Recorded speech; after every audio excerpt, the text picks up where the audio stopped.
I know that some in our audience know the finer points of hockey. The Chris Johnston Show. We are your friends. The biggest stories, bringing you inside the game. What did you hear? The Chris Johnston Show. What is going on? Here's Chris with your host, Julian McKenzie. Part of the game. CJ, Gary Bettman, and Bill Daly spoke. And whenever those two speak, touching on a ton of topics, we have to go in on what they said. The Arizona Coyotes were a topic with those two. CTE and Chris Simon, the longtime NHL enforcer who passed away this week, also a discussion topic. And I'm sure there were other things that were mentioned as well when they met with media following the GM meetings this week. Let's dive into the Arizona situation first, but let's try to get to as much as we can of what Gary and Bill had to say this week. Yeah, I mean, by far the most, I'd say, pressing, pointed questions, were around what's to become of the Coyotes, because look, it's the end of March, and I would say it's still not 100% certainty that the Coyotes will be playing in Arizona next fall. Now, we could interpret some of Bill Daly's comments to indicate that that's still likely to happen, but I think the fact that it's an open question, that the league has to finalize a schedule within these next couple months, that the Coyotes owner, Alex Morello, is currently involved in a land auction to try to secure some land where he'd like to build a new arena. But like, what time frame is that all going to go down on? Is it enough to satisfy the NHL and the NHLPA? Because you don't just buy land and have a nice arena built within a year. That's typically a long process. And so for all those reasons, there was a number of questions. I would say 60% of what the press availability on Wednesday, down in Palm Beach was basically devoted to those topics. And, I would say not a ton of clarity, although a couple sort of cryptic comments. Bill Daly did say it's getting late. He acknowledged that, while they're not placing a specific deadline publicly on it, it's very clear that I know fans are probably tired of this subject, but it does actually feel a little different this time around. I do think, what's changed versus the last 12 years where the Coyotes have been in some degree of flux, and maybe even longer than 12 years, frankly, is that they've now coming to the end of a second season in a college arena, and they still don't have a firm plan. I mean, obviously they have the idea of what they'd like to plan, but every year that passes where there's no resolution or I think that the pressure goes up there to come up with something. And I'll leave you with one thought before you follow up, Julian. I would say this: the NHL, I'll tell you the dirty little secret. They're going to say forever that the Coyotes are playing next season in Arizona until they're not. Like, they're never going to roll out publicly like the plan B, the idea that, we've got two schedules, or the deadline is May 18th and they have to give us X, Y, and Z by that time. Like, it's never going to go down that way. The league is going to, of course, publicly just say we're working, with the ownership there. We're supporting them. We have to, they're not going to tell us it's going to happen until it happens. And that's very much what went down with Atlanta moving to Winnipeg. It almost felt like overnight. Now, there was a lot of machinations behind the scenes back then, but it was on May 31st, I believe it was 2011 or 2012. 2011. The league announces the team's been sold. There's a relocation fee, and they're moving to Winnipeg immediately. And I'm not predicting the same thing necessarily plays out here, but I think that's the most instructive recent-ish example we can point to of what could happen, with Arizona. Though I think the situation is a bit more complicated because, I don't know if you have an owner that wants to sell, whereas the Atlanta group, at that time they were turning in the keys. They just wanted out of their investment. It had been not a successful one for them. I think the circumstances are a little different here, but it's getting a little bubbly and spicy. I mean, we've seen the temperature go up on this, even back to Marty Walsh's availability at the NHL All-Star Weekend, where he really put Arizona on blast. And the human side of this, I do know that there's a lot of players and people that work for that team. Like, they don't know, like, do we renew our leases on our houses or condos, or, there's some sort of fundamental questions if you work there that I think that they're not getting a lot of answers on right now. And so that's all the reasons why when the commissioner and the deputy commissioner get in front of the microphones, they're getting a lot of pointed questions from reporters. So what are the next steps for Arizona and notably owner Alex Morello, who we know is bidding on a plot of, 95 acres of land in Northeast Phoenix? Well, it sounds like, according to Gary Bettman, that land auction is due to happen at some point in June. And, essentially my understanding of a land auction is you go there and you bid on it and highest bidder wins. So, that's the next best plan for Coyotes ownership.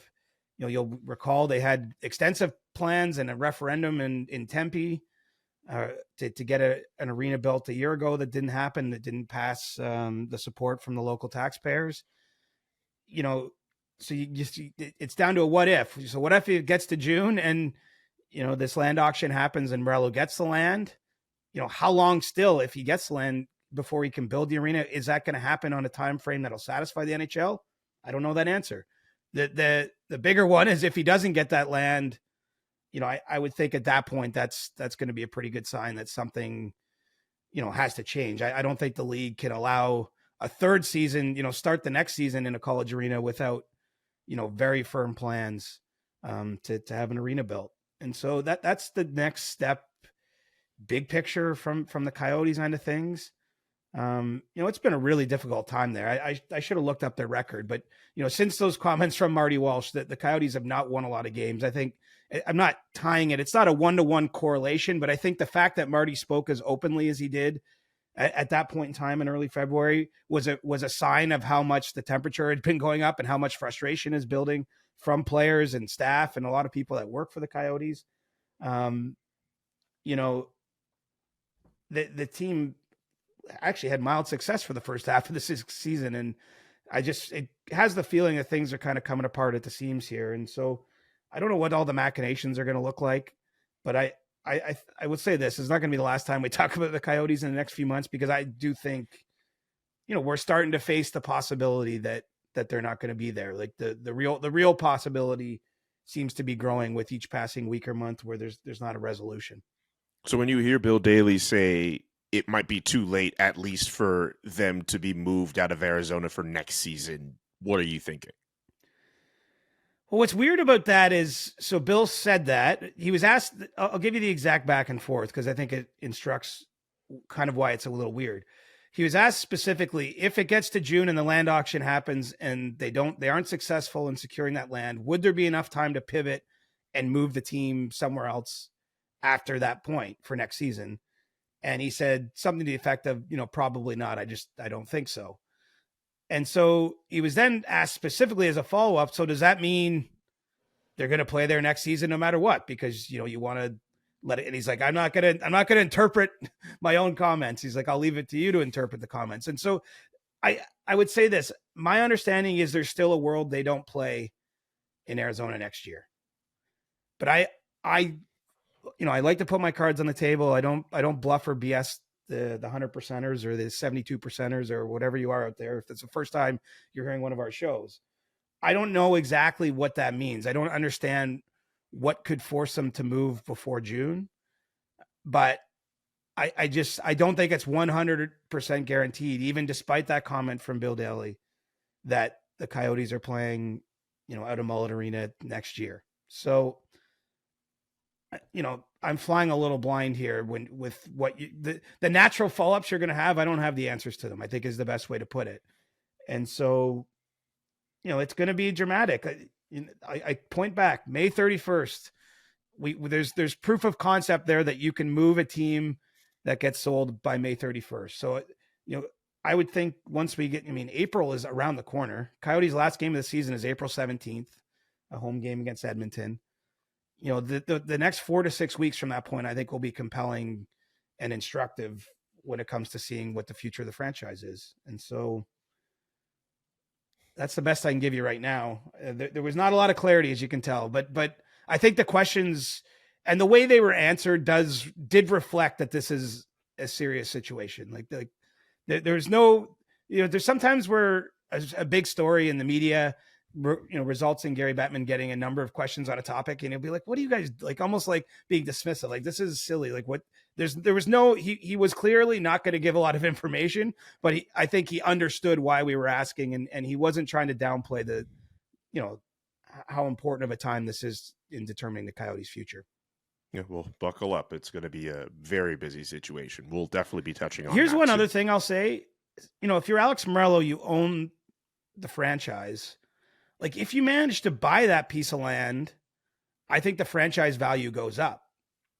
Because there's a world where, and I'm not saying he'll sell, but there's a world where if he gets that land, he could then sell. And you're not just selling the Coyotes, whatever the rights to have an NHL team and all the contracts and everything that the assets that organization owns. You're buying the Coyotes and a place where you could build an arena. And so I think from him maximizing the value of his return, this is important because it's an important distinction, Julian. Like, the last NHL team to sell was the Ottawa Senators.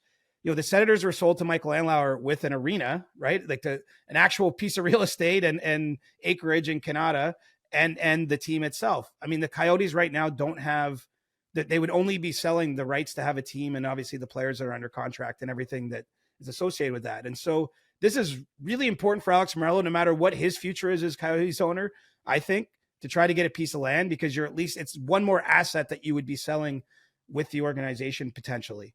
And so that's his version of things. And then the league is kind of a separate entity. The league has to look at it and be like, is this what's best for the NHL?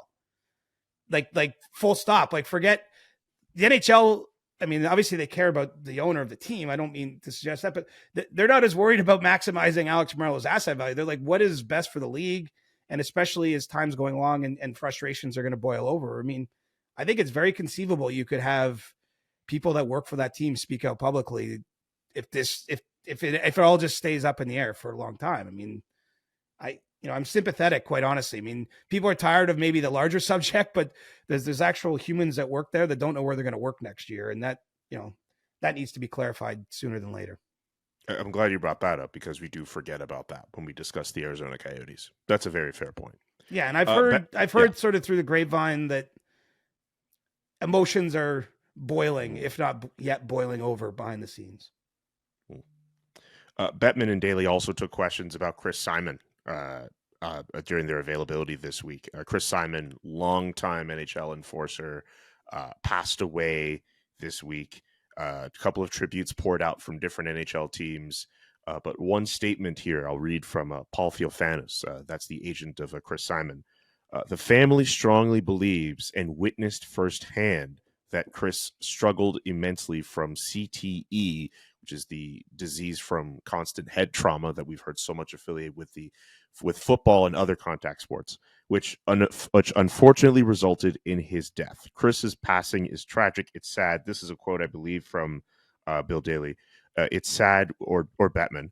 We extend our deepest condolences to his family and friends. On all these matters, we wait to see what the medical experts tell us. Having said that, I think it's well documented all the progress that we've made over the last couple of decades to make the game as safe as possible. Bill Daly said, I think the science is still lacking. What were your thoughts on how Bettman and Daly addressed CTE when it came to Chris Simon this week? Well, Bill Daly's a lawyer, and I can understand why he would say that. I mean, I think that as time has gone along and there's more research done in this field, the link between repeated head blows and CTE is becoming more clear. But that's what the NHL is disputing, because I think they're probably protecting themselves legally, is my interpretation of what happened there. I think first and foremost, though, it's got to be said that there's a tragedy involving Chris Simon. It's an apparent suicide that ended his life. And, CTE can only truly be identified through an autopsy of a body. And so, we'll wait to see if that's able to happen in his case, what that shows. But I'm certainly not disputing his family's belief that they believe that that's what caused a lot of the problems in his life. And, you almost don't want to focus on the end of someone's life sometimes because of how they lived. And Chris Simon he accomplished a lot. I mean, I don't just mean that you can look at his stats and say 800 plus games, and he was part of a Stanley Cup winning team, and, a couple others that had long playoff runs. He had a 29 goal season. I mean, all those things are true, but, he came, from Canadian First Nations background, to make the NHL. He very early in his life beat addiction. and was quite open during his career about, how challenging that was for him to stop drinking specifically. Obviously had a lot of ability in addition to the fighting that became part of his game. And he played in the era where there was a lot of fighting. And I was thinking, when thinking on this topic and reflecting on Chris Simon's life a little bit, when we had to talk recently about Matt Rempe, right? And, this is the part where, remember, we were both sort of saying we can acknowledge, as much as we know it's probably not the right thing, that we can enjoy a fight or some of the emotion in that game. I mean, this is the counter argument, is that, certainly fighting is way, way down from Chris Simon's era. But, there's probably, when you look at the number of enforcers, former NHL enforcers that have died, it's staggering. Died by their early 50s or in their 40s or 30s. Back to Derek Bugard, Wade Belak, Todd Ewan, Bob Probert back in the, a lot of patterns there. Obviously there's some substance abuse issues, but that could be tied to doing the job potentially. It's the counter argument to celebrating fighting, frankly. And it probably should give us reason to think, why is there fighting at all? That's permitted with just a 5-minute penalty assessed. Why isn't there stricter rules? I don't know that there's anything you could do that could 100% take it out, but you could start giving suspensions for a fight, and that's going to clearly curb the desire for players to do it. And it's probably going to just, teams naturally then are not going to carry a player that's sort of designated as a fighter.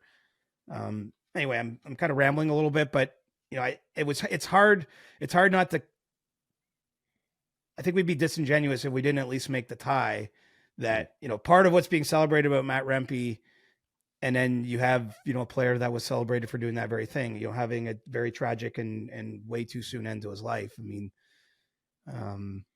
If you're not thinking about that, I think, and in the NHL's case, potentially acting on it, not just because of Chris Simon, but again, it's just one more example. It's a tragic situation, and one that, I think that hockey, it has definitely moved to safe. Like, I don't dispute Gary Bettman's quote. Like, it is a safer game, but is it as safe as it can be? I don't think the answer is yes. Well said. And obviously, on behalf of both of us, we extend our condolences to the Simon family. That is a tragic situation. Were there other notable topics that Gary and Bill delved in on during their availability that you'd like to bring up? There wasn't a whole lot else. There was some I'd say smaller things. Bettman talked about league revenues again, projected at $6.2 billion for HRR, which, if you're a fan out there, probably what the biggest takeaway is. It's been a pretty good year business-wise for the league, and the salary cap's still likely to go up by a little less than $5 million next season, which I think should spark the trade market a little bit, or should just lead to a little bit more fluidity in the system, because we're kind of bogged down. Maybe the one topic that didn't get a lot of discussion, at least in an official capacity, was the LTIR stuff. And, it's my understanding there's an executive board of GMs, 6 GMs that met Sunday with the commissioner and Bill Daly, sort of to set up the week, to go over the agenda of events and what was being discussed, maybe to focus the discussion. Because as you can imagine, you get in a room with 32 general managers who are coming from different standpoints, who might have different issues because something's happened to their team or not happened to their team that they, you could see how that might devolve into an unfocused discussion. But it was at that meeting on Sunday with the commissioner where I think they sort of made it known to the GMs, like, okay, we can't have an unfocused discussion on LTIR. You guys need to go and canvass all your own managers and see if any consensus internally can be brought up of how this might be addressed. But I would say in a few private conversations I had that there seemed to be a little more appetite than I would have guessed, Julian, for some kind of playoff salary cap type of thing to eventually be brought in. And so, as we know, this can only happen through a CBA negotiation with the players. I think the NHLPA is still gathering from players. Like, is this a problem that we should address? Is this something we should consider? And so I don't really know where it goes, but there's certainly there's a lot of GMs who aren't doing this because they think Vegas is cheating or Tampa cheated. It's not about, I think that's the way the story kind of gets told in public, right? It gets simplified to that. But I think it's more just a reflection of there's got to be a more fair model to apply a cap in the playoffs. Because here's the thing. Teams are allowed to exceed the salary cap by 10% in the summer. They obviously have to be cap compliant starting the first day of the season. And then you get around to the playoffs, the most important time of year, and there is absolutely no cap. And I think that fundamentally just some GMs are wrestling, like, does that make any sense? And, I heard, again, a suggestion from, one who just said, why don't on a playoff game day, we have to basically put in a lineup for that day at 5 p.m., prior to the game, say maybe noon if it's an afternoon game. But like the point being, a roster just that only applies for that one day, but that is cap compliant for whatever the cap ceiling is that season. And that might make some sense. I don't know all the complications for it. It is a nuanced conversation, but anyway, it was a topic of discussion in the bar. I would say it was not a topic of discussion in the meeting room, because I don't think that the commissioner wanted it to devolve into chaos. And again, it's almost a moot point, because ultimately, if there's a decision that they need to try to change something, they have to then involve the Players Association. And so that's a whole separate process that really has nothing to do with the GM. So where we're at now, the GMs are talking amongst themselves. They're meant to report back and say, like, is there a consensus for how we want to try to do this? Should we be trying to address this? And then maybe there'll be a broader conversation with the Players Association. Is there any correlation with, say you want to implement a playoff salary cap? Maybe you go that one step further and you pay players during the postseason too. Like, I just wonder if that makes sense. I don't. Or if that's a bridge too far to connect. I don't think so. I mean, the way the players essentially get paid in the playoffs is there's playoff bonuses. Like, each team that loses in the first round gets a certain amount to split amongst themselves, loses in the second, loses in the third, winner of the cup, loser of the cup. So players get paid in the playoffs. It's just by virtue of a bonus that's given to their team that they split up. I don't think that would do it. I guess it's more about, like, does it even matter? I think it's almost sort of more of an existential question than a nuts and bolts question. But, a team like Vegas, and again, I'm not suggesting they did anything wrong. Like, this is literally what the rule is there for. But they acquired a player like Noah Hannafin using space that was created because Mark Stone is out of the lineup until at least the playoffs and probably into the playoffs. But if it gets to a point where Mark Stone is healthy, and they also got Thomas Hertl too, right? And Anthony Mantha, like guys who don't make just league minimum salaries. I know there was salary retention in some of those trades, but don't miss the point. The point is, if Vegas in May, and they're in the second round, gets to a spot where all those players are healthy, but then they're icing a roster that's maybe a $95 million roster. I don't know what it would be. Like, is that fair? Or should they have to make a choice and be like, okay, you got this injury provision during the season when you could acquire these guys because you had injuries. But now when people get healthy, you have to choose. You can't have them all in the same lineup. Maybe you have to sit players. I mean, that's where I think players I don't know what the players are telling the PA. So, like, I don't want to go too far, but if you're Mark Stone, like, he's got a ruptured spleen. Like, that's not his fault. It's a terrible injury. He's now got to work himself back. But imagine he works himself back and, maybe he can't play every game because they did acquire other guys. And there's this cap rule. Like, as a player, you might be like, what the hell? Like, all I did is get injured. Why should I be penalized and not able to play every playoff game once I'm healthy? Right. So that's the nuance, I think. I don't know where this is going to go. It's like, it almost melts my brain. Part of me wonders, I know there's a bit of time, but the next CBA is up in 2026, which really isn't that far off. I would think 12 to 18 months from now, there'll at least be preliminary discussions happening between the NHL and the PA on that agreement. Maybe this just doesn't get resolved in any way, shape, or form until that 2026 CBA. It seems like there's a lot of moving parts, and I don't know how quickly business will get done to see anything shift in the very near future. So what business did actually get done among the GMs this week at the meeting? There is one particular topic that did come out of it that I hope that you hold off for a second, because I know we're going to spend the most time on it. But what about some of the other rule tweaks and discussions that were taking place? Yeah, there were 7 or 8 proposed rule tweaks, and some of them are very, what I would call, minor. I might tell you about one. You're like, I didn't even know that was the rule. Like, basically, if there's been an icing and you're about to do the face-off after an icing, the defensive player doesn't get a warning. He would just get kicked out of the dot if he had a face-off violation. Well, now they're adding a warning there. I'm just saying something like that is a proposed rule tweak. And so that really, unless you're very hardcore, really closely watching the games, won't affect much. I thought the most interesting proposed changes, and I just keep saying proposed because the competition committee and the NHL Board of Governors would have to both sign off on these for them to become new rules. But, expanding the way coaches can challenge plays using video review. I think that is interesting. Basically, in this case, for a puck over the glass penalty, if this change goes through, a coach can challenge and say, "Hey, wait a minute, that deflected off something. That shouldn't be a penalty. That wasn't clearly shot out." For a high sticking penalty, where maybe it was the puck that hit a player, or maybe his own stick hit a teammate, but it wasn't detected in real time, and someone's getting a penalty, there could be a coach's challenge there. And why those are interesting is twofold to me. How important, seriously, are video coaches becoming in the NHL? I mean, it's a video coach's job now. I mean, a lot of teams have two, but a video coach is responsible for initiating, generally initiating challenges on offsides or a hand pass or goalie interference on a goal. And now you're maybe also going to be adding on to their plate the possibility that they have to, initiate challenges on penalty calls. And the reason it's significant is, like, let's say you're the Flames, Julian, and you're playing Vegas, and Michael Backlund gets high sticked. Actually, I'll do it the other way. Michael Backlund high sticks Noah Hannafin. I'm surprised you didn't use the example from the Capitals Leafs game yesterday where Noah Gregor gets high sticked by Tom Wilson. That looked really bad. It did.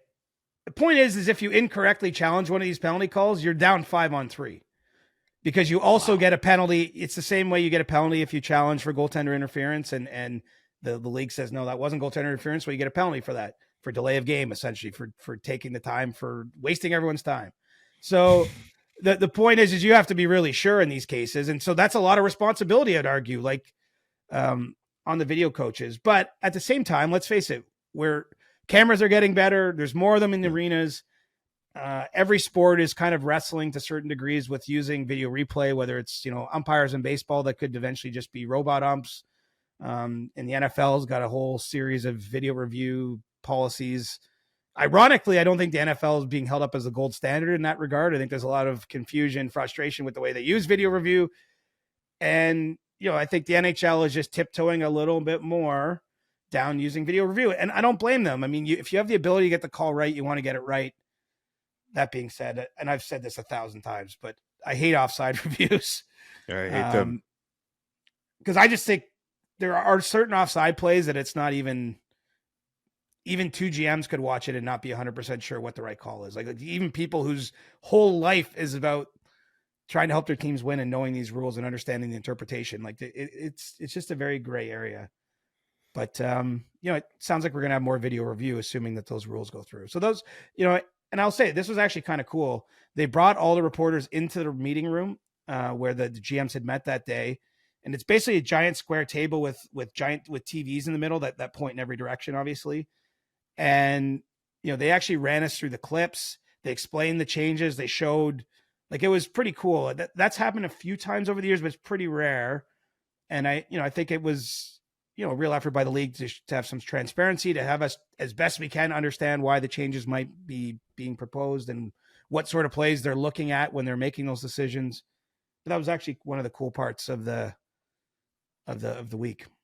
This episode of the Chris Johnston Show is brought to you by Shady Rays. Get ready for the season ahead with quality shades built to last. Our friends at Shady Rays have you covered with premium polarized shades that won't break the bank. You have probably seen me with these bad boys. I love these. These are my favorite sunglasses. The look, the gold frame. Calgary is also a really sunny place. These help out so much, even when I'm driving to work. Love wearing these. They have hundreds of other options to choose from. Maybe you don't like that style. You will definitely find one that you will love. Plus, if they go missing or if they take an unexpected hit, they have the most insane protection in all of eyewear. every pair is backed by a lost or broken replacement guarantee. It's awesome. Take advantage of that if you can. And if you don't like the pair that you have, you can exchange for a new pair or return worry-free within 30 days. There's no risk when you shop. Their team always has your back with personal and fast support. You can go to shadyrays.com right now and take advantage of the deal they have. Use the code Johnston and you can get 50% off 2 or more pairs of polarized sunglasses. Okay. What about the Alexander Ovechkin rule? Players are no longer allowed to sit on boards. Literally, I was watching the Capitals on Monday, and I saw Alexander Ovechkin do this. And then days later, that's not allowed to do anymore. That's not allowed to happen anymore. Well, you never were allowed. It was in the rule book, but I think it was a hard penalty for a referee to have to call. Like, are you really going to give Alexander Ovechkin a 2-minute penalty for that? But what the mandate is now is there's essentially you get one warning and then you're penalized. And so now, and that's taking effect immediately. Yes. So, which is, separate from the other things I was talking about where there's a process where they have to be confirmed as rules tweaks. So now the referees or linesmen have been given the ability to go over to someone like Ovechkin or Kirill Kaprizov or other players that are kind of known for doing this and say, that's a warning. Like, you can't do that. And the next time I'm giving you a penalty. And then, which I think is kind of fair because then, if someone ignores, I don't have kids, but like in parenting, like you don't want to just come out and be like, okay, I'm throwing the book at you, right? You want to give them a chance to correct the behavior or maybe to not in the flow of the game. Maybe they don't realize they're doing something wrong. But so if you say, Alex, you can't do that. Next time I'm going to penalize you. Then it's not a penalty coming out of nowhere. So this will be interesting. There's going to be a penalty for this, even still. Like, it's going to happen. And if it happens between now and the last game played this season, it could happen in a game with a lot of stakes because most of the games played for the next, couple months matter because they're going to mostly be playoff games or even games down the stretch here that have playoff implications. So this is one of those ones that doesn't make for exciting copy if you're reading about it, but it could be pretty damn spicy when you see a penalty called in the third period of a game that team scores on that power play, or if it's against someone like Ovechkin, one of the stars of the league. That's all I'm going to say with that. I just think it's going to be basically they made a rule to enforce the rule book on a certain play. And it's been a rule. Nothing's changing. That's why they can say it's going to happen right away because it's already in the rule book. One thing the hockey operations department spotlighted is like, look, this is happening a lot and it shouldn't be happening. Alexander Ovechkin sitting on the boards less than 50 goals away from passing Wayne Gretzky's record. Third period, an opportunity for him to add to whatever 2-goal lead he has in that game, and he gets called. I see it. It's going to happen. It's just, it's inevitable. Forget goals records and stuff like that, which, I'm not saying they don't matter, but it could be the Capitals have climbed back in the playoff race. So that's a really great story on its own. It could be, it could be the last week of the season in a game they have to win in the third period in a tie game. And, just imagine I'm accustomed to just imagine what's the most chaotic way that something like this could unfold. And that is what will happen in the NHL. And for those old enough to remember the foot in the crease Brett Hall goal, that's the ultimate example because that had been a discussion point and all sorts of weird goals were getting called off for years. And people were like, why is this rule even in the book? And then in game 6, triple overtime of the Stanley Cup final on a goal that ultimately allowed the Dallas Stars to win the Stanley Cup, the rule was not correctly enforced and it was immediately removed from the rule book after that. And so like literally you couldn't imagine in that moment a more chaotic way for something that had been debated for a long time to unfold. And so I'm not saying that there's been anywhere near the same focus on players sitting on the boards, but it's good if this is going to now get called against Ovechkin with like 2 games left in the season and a game they have to win and all hell breaks loose. Craziness. Anyway, let's talk about the one big thing from this week that I really want to get into. And I know the real news you're here for. The real news. Amazon looks like they're going to be following a handful of NHL players for a series they're trying to develop. Who are the players? Who do you think the players should be? Let's talk about this because we've brought up all these other cool shows on Netflix and that follow either quarterbacks. I believe there's going to be a wide receiver equivalent to that series. You're really into, I forget the name of the golf show, but like Full Swing. Yes. Yeah. They're out there for all of these different sports. It's high time that the NHL gets into it. I would love to know your thoughts on this series developing and what it could actually look like. What insight could you give us? Well, I don't have a full picture. I don't think Amazon appreciated the news getting out there before they announced it. No, really? But I will say the sequence of events is this meeting happens, the GMs get told about it, and then the GMs, talk to people like me, and that's what happens. But I don't think so. I don't have the full exact how it's going to work nailed down because I think that they'd prefer to have announced it all themselves. But that's a side note. This is how the sausage is made moment. But from what I could gather from what the GMs were told secondhand, they're going to follow a larger group of players than what actually really gets featured. And the best example, because I haven't watched all the shows that you referenced there, but I did watch Full Swing season 2. And I binged it, man. I thought it was great. But what they did in that show, like for example, Wyndham Clark won the US Open last year, and they had all this amazing behind the scenes stuff with Wyndham Clark from even like in the lead up to that tournament. And I bring that only up because it would make no sense that they would have all that stuff because very few people entered US Open week saying Wyndham Clark is going to win the US Open. But, and he's got a very interesting personal story. He'd actually started working with a sports psychologist after being very resistant to that. But they had all this stuff from like the 6 weeks leading up to the US Open with him and his sports psychologist, and like tremendous material that really punctuated where he obviously it punctuated his rise and how he got his game to the biggest moment of his career. And you're like, how? Like, I'm thinking there's 150 players entered that tournament. Like, how do they have all that stuff? But one of the way they do it, of course, is they shoot a mass amount and then they tell the best stories with what they got. And so my understanding is it's going to be like 10 to 12 players that ultimately probably get featured, we'd say, or get a lot of the airtime, but it'll be a larger group that are being followed, basically starting now and into the playoffs here, because this series is due to come out in the fall, probably timed with the start of next season. Just as, Full Swing just dropped now as we're getting into the meat of the golf season, same kind of idea. It sounds like there's some overlap in like producers and technical crew, like the same people that have done some of those other shows will be working on this one. And the early returns from what I can gather is they really love the intensity of the sport and think there's a lot of probability here. I'm left with one question, Julian. And I should mention too, because I know you're interested in the players. Like, sounds like it's like a Matthews, McDavid, it's going to be, I think, largely the stars.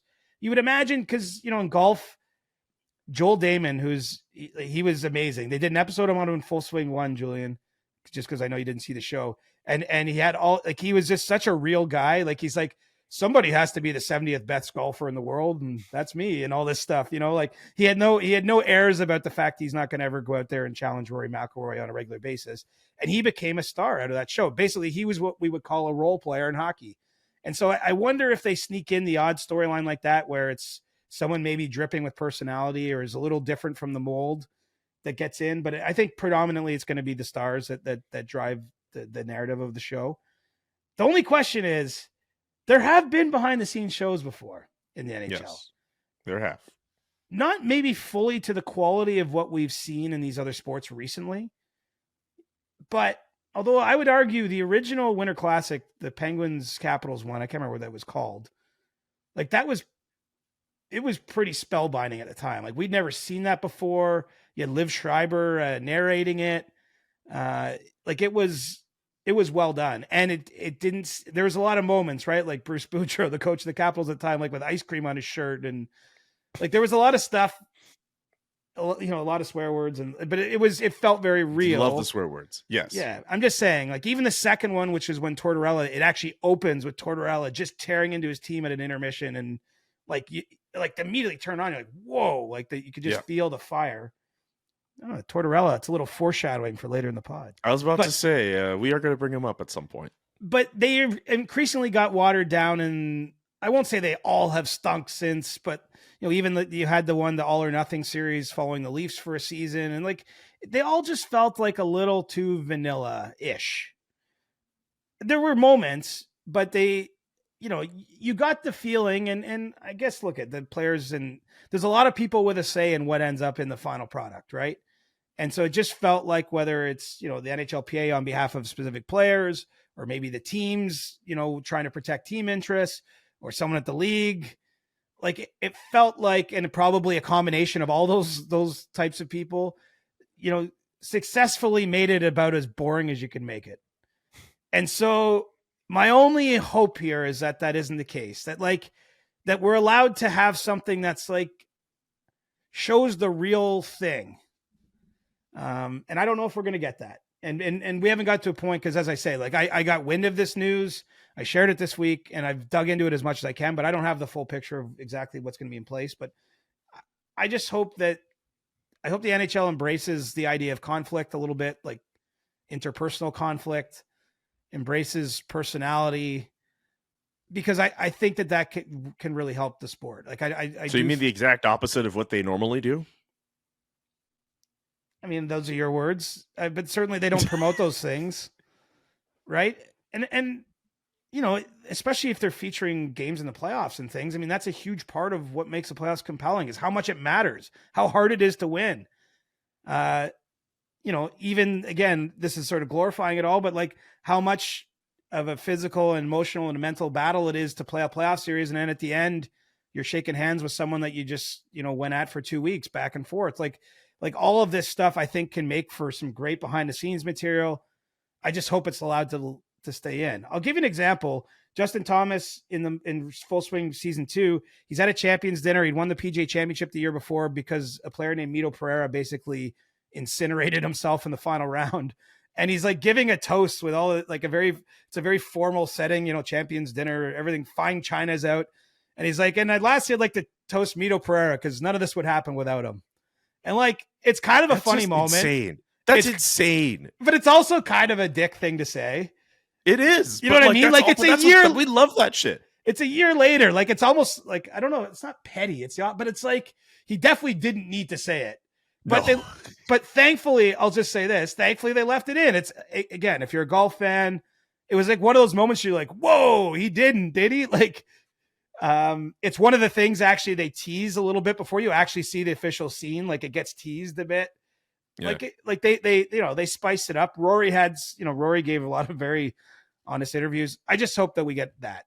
But I'm excited about it. Like, you have to go in assuming, like, I don't assume it's going to stink. I mean, it's the same quality of those productions. I just don't know if we're going to get the same, or maybe we're also too close to it, right? Like, you and I live the hockey life, and so we see a lot of behind the scenes on our own already. Whereas I don't, the PGA Tour, for me, I'm just a fan. So maybe we're actually tainted a little bit because we actually see behind the scenes to a degree. And so we're just like, oh, we want to see even more. But maybe for the average casual fan, they already like what's out there. I actually don't have a perspective on that. No, I think they want to see, I think they want to see stars, but I think they also want to see the personalities, especially in a sport where we crave, and I mean we as in media people, fans, casual fans, we love the idea of seeing a personality emerge in a sport where that's just seems to go against the grain. So it's funny you were bringing up like who could potentially be in this series.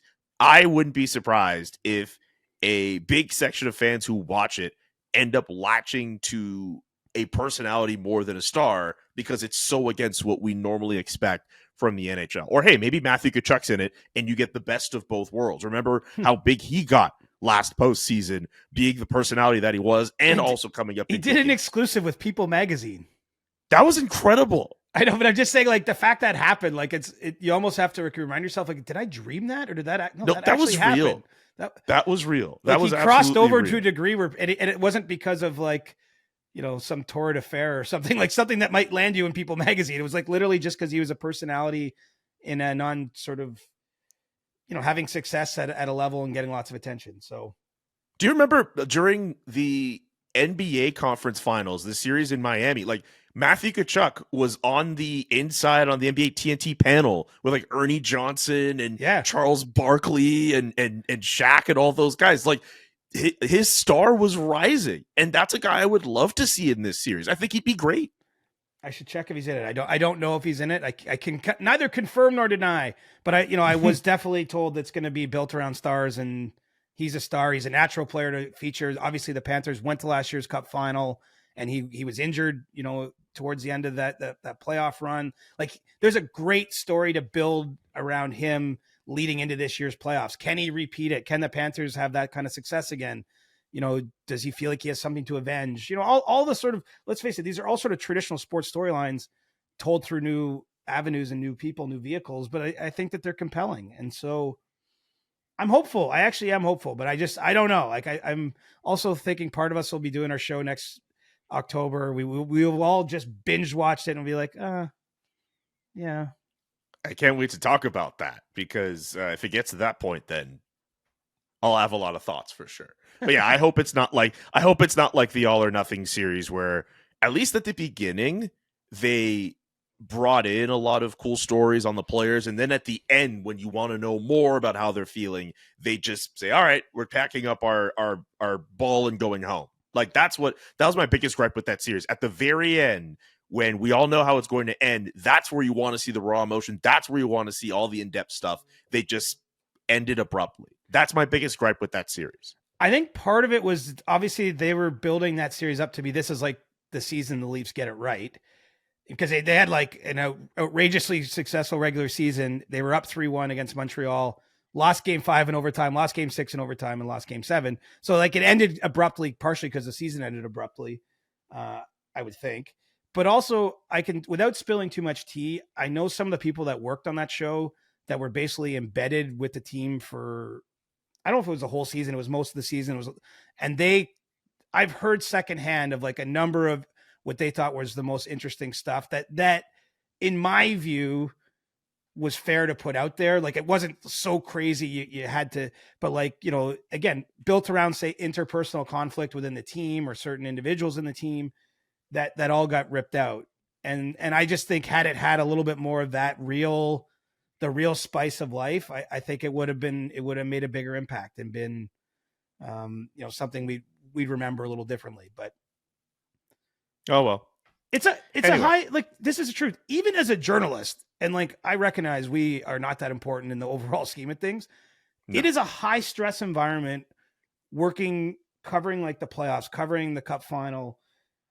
Like, I've done it for a lot of years. Like, there is tension. Like there's tense moments between, whether it's maybe a PR person and a reporter, sometimes it's an athlete and something, a storyline or a question, obviously on the ice itself. Like it is intense is just the best word to describe what the playoffs are. And I just think that not that this is only just a playoff show. I mean, part of this is off ice and showing personality, aspects of the players and their interests. But I think it's going to capture, some of the story arc we built around a player that wins or a player that gets close to winning and loses. And I just hope they can capture that intensity and understand, like, put out there certain exchanges or certain things that are said and understand that that's just sort of the heat of what this is. I think, again, the reason we love the sport and why we love the playoffs is because of that fire. And I hope that they capture some fire in the show, because I think that's how you sell hockey too, to someone maybe who hasn't really been exposed to the sport. If they watch something like that and be like, wow, this sport is like, because it is fire, man. Like, it's at its best, it's like a holy shit kind of sport, right? So absolutely. Passion. I would love to know if this series ends up getting someone from the Philadelphia Flyers, and if they get anything with what's been going on these last few days when it comes to Sean Couturier and John Tortorella. I should mention, for those still listening. Speaking of fire, I should mention, for those still listening, we will have a Leafs corner. Just wait on it. But we need to get to Sean Couturier and John Tortorella. We're running long here. We are running long, but we'll get through it. John Tortorella, head coach of the Flyers, scratching his captain, Sean Couturier. We've heard from different viewpoints. Sean Couturier obviously not happy about it. his agent pointing out that Couturier was confused about his ice time and wondering about the communication between both parties. Danny Briere has been on record saying that, hey, John Tortorella treats everyone the same. What are your thoughts on Sean Couturier getting scratched earlier this week? And what other insight can you tell us? Well, look, this is what you expect with John Tortorella. Sean Couturier has got 1 goal in 27 games. His ice time had been trending in the wrong direction, and so this is the next logical step in the way that Tortorella does business. I think part of his coaching style is to challenge individuals. Sometimes that's behind the scenes. Sometimes that's in public forum a little bit or in the media. And sometimes that's by just outright taking away their ability to play a game. Like, I don't think anyone should be surprised by it. In this case though, you're talking about someone who's named captain just over a month ago who missed basically 2 seasons of hockey. And so I think that there should be some sensitivity in a sense to what Couturier has fought through to get back and understanding why maybe he hasn't been totally at his best. Again, as long as he said himself, the work ethic's been there and he's been trying to do it. I also did speak to Danny Briere during the GM's meeting a little bit. And, he acknowledged that when he got back to Philly that he felt he was going to have to, or that he should have a sit down with Couturier and, have an ability to talk about it. And so, this is what you get with Tortorella is kind of my instinct to say, but also you can't say it's like a non-story. I mean, the GM saying he's going to have to go back and sit down with the player and meet with him and try to, maybe clear the dust, focus the athlete, what have you. And it's just never boring with Torts is really all I'm going to say. Like, he scratched Kevin Hayes last year, one of their top paid players. He notably didn't play Roberto Luongo in an outdoor game in Vancouver years ago when he was Canucks coach. He can't help himself. Like, this is who he is. And he keeps getting jobs. Like, it's hard to argue. Even the Flyers, like, did anyone have them in a playoff spot right now? Nope. He likes to, if there isn't a problem, he likes to create one. Like, he likes a little bit of conflict behind the scenes. And so, that's what this is like, and I don't blame Couturier. Like, I think good for him for saying he doesn't like how he's been treated. No problem with his agent expressing like some concerns. But if you're Couturier, what's the only option? Like, you just got to take care of your business, work your ass off. And when you next get to play well.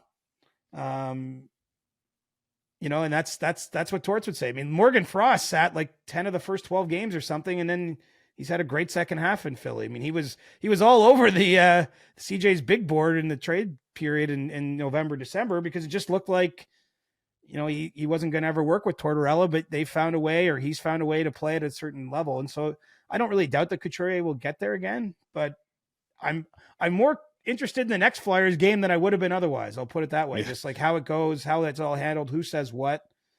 I don't know if you noticed too, Torts in his post-game press conference swatted away another question from Anthony Sanfilippo, who I can't believe that guy's still in there and he's still trying to like ask. Obviously, he's not going to get. Well, he's an accredited member of the media. I respect that he's in there still trying to do his job. I just can't believe. Oh yeah, for sure. I can't believe Tortorella is keeping to his beef. Oh, man, just committing to the bit. Anyway, I'll hold my fire on that. What did you think of Brandon Dubinsky's tweet? Former player of his, Torts, your tactics are getting old. Instead of scratching and embarrassing your captain and one of your best players, how about try and tell him I'm giving you 20 minutes tomorrow night, no matter what, with power play and penalty kill, and go play free, have fun, and effing get it done. Well, you can give the stick, or you can, give the what's the other one, sweetener. Like, there's 2 ways to punish. You can or to try to like get a reaction. You can criticize or hit someone with a stick is sort of the idea, or you can try to bring it out of them in a loving way. I mean, that's like, look I don't know if I'd be a good coach, so I don't, it's hard for me to say if that would be effective. I can get why as a player, Brandon Dubinsky's thinking, I would like it if you treated me that way. Certainly we're seeing an evolution in the coach player relationship over time, but I don't know if scratching someone is, I mean, I guess it's embarrassing him. But like, players get scratched in every single game we cover. Like, you get the roster report. It's like, here's the guys playing and here's the guys that aren't playing.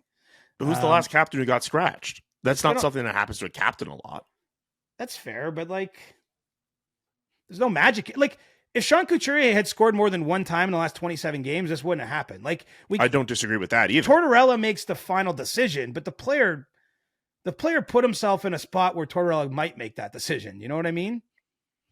So yeah. I'm not saying I don't have some sympathy for Couturier's point, but I'm also just like, it's a winning business. It's a performing business.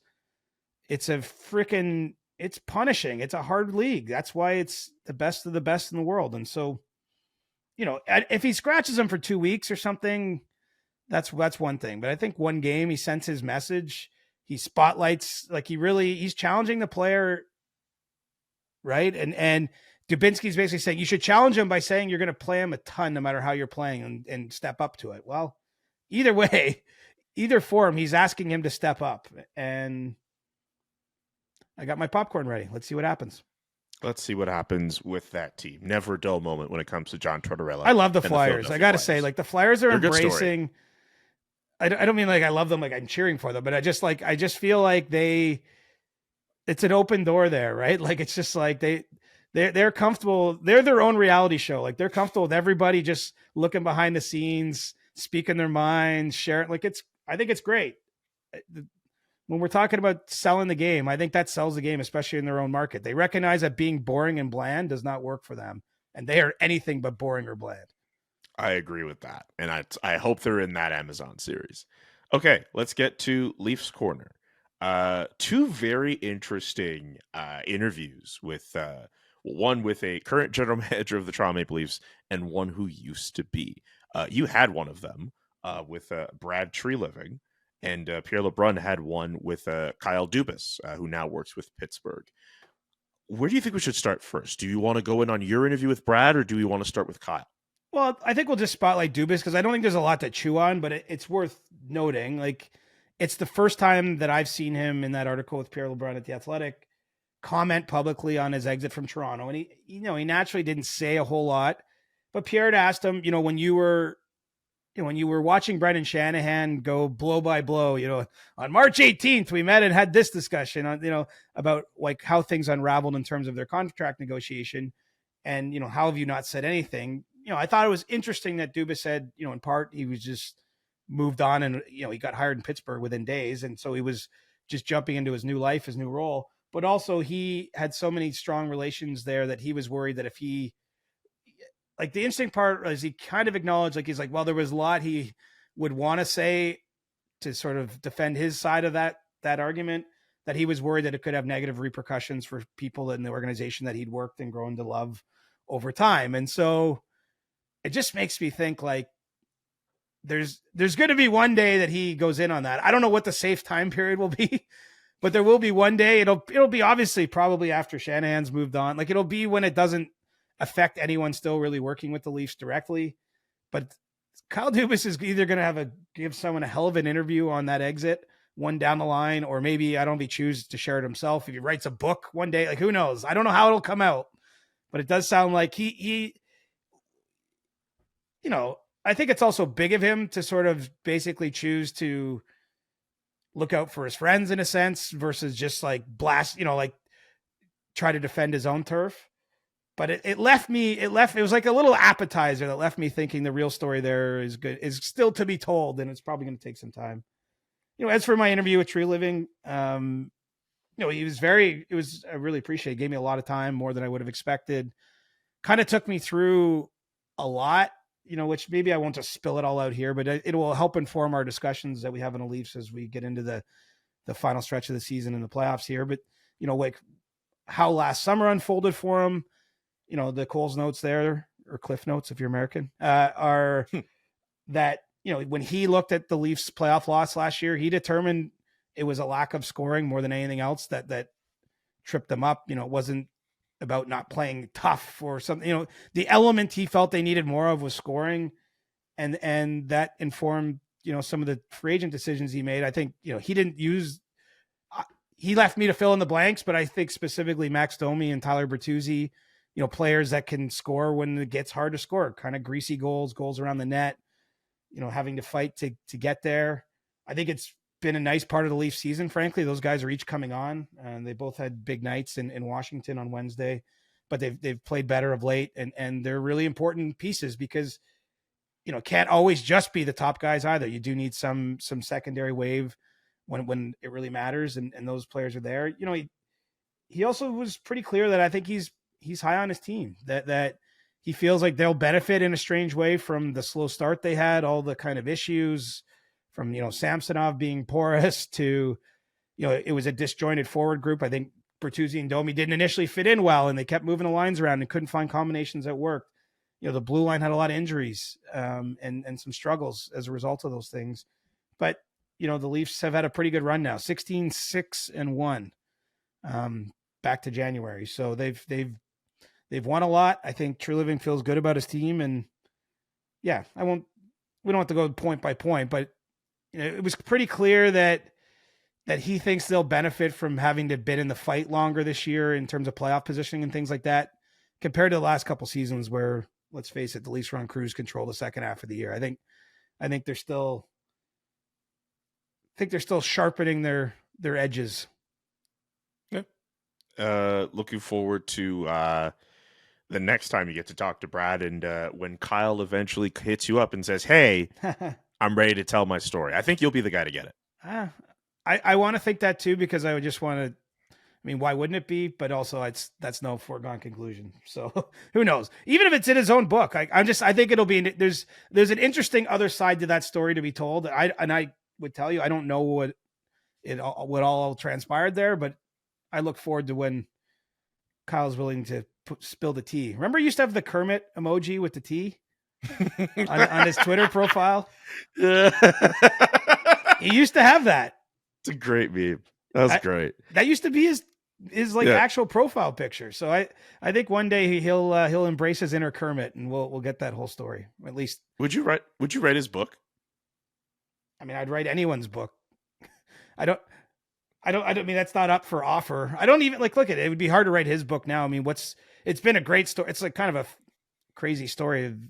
The guy was a stick boy in the OHL as a teenager and ran that team at 25, was a Leafs GM in his early 30s. He's now a president. He's not even 40 yet. Like, his story hasn't yet been told, but yeah, of course.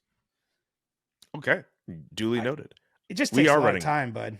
It takes a lot of time. I know you're looking at that too, but it just, I have got mad respect for all of our colleagues and even just other writers out there that are full-time writing books rather than, 1,000-word articles. Yeah, I don't know how people do it. Anyway, we are running long. Do you have a stick tap for this week? I'm going to stick tap Rick Nash, Nice. who is named this week as Canada's GM at the World Hockey Championship. I will admit this is just a personal stick tap, because I was, this is where you do start to feel old, because one of my really cool experiences early in my career was covering the 2007 World Hockey Championship in Moscow. Rick Nash was an absolute beast for Canada that tournament. I think he won the MVP. I know he scored a goal at the end of the gold medal game with literally a player on his back. Incredible goal. Pretty cool moment. But I just thought, what synergy that tournament, Julian. Steve Yzerman, fresh into retirement. That was the first time he was a GM of a Team Canada. Obviously, he went on to be the GM in the 2008 Worlds, 2010 Olympics, 2014 Olympics, some other events. But that was the start of Steve Yzerman's sort of managerial career with the national team. And it's like full circle moment as Rick Nash gets that kind of tap for Canada leading into next, I guess, May's Worlds, not next month, but the 2025-24 Worlds rather, for Team Canada. And so best wishes to Rick. And man, I feel old because it wasn't so long ago I was covering him as a player. Now we're going to cover him as a GM of a national team. Awesome. I'll give my stick tap to Henry Harrington, that kid who went viral in Calgary for doing the worm during a shootout competition in between periods during a Flames game this week. That was a really sick celebration. And he's probably the coolest kid in his school right now because of what he did. That was awesome. That's a claim I could never have made at any point. I don't think I was ever. There was no moment. There was no week, month, day, hour that I was the coolest kid in any of my schools. And look at you now. Well, and I'm still not the coolest media member covering the NHL. So, oh, come on. Don't sell yourself short. Anyway, glad we were able being to get cool is stick taps overrated. in. It is. It really is. Just be at yourself. least Be yourself, There's- man. If you're there's my- trying to be cool, I was gonna yeah, say there's my little tidbit. Just be yourself. Don't worry about being cool. yeah. You end up being cool by being yourself.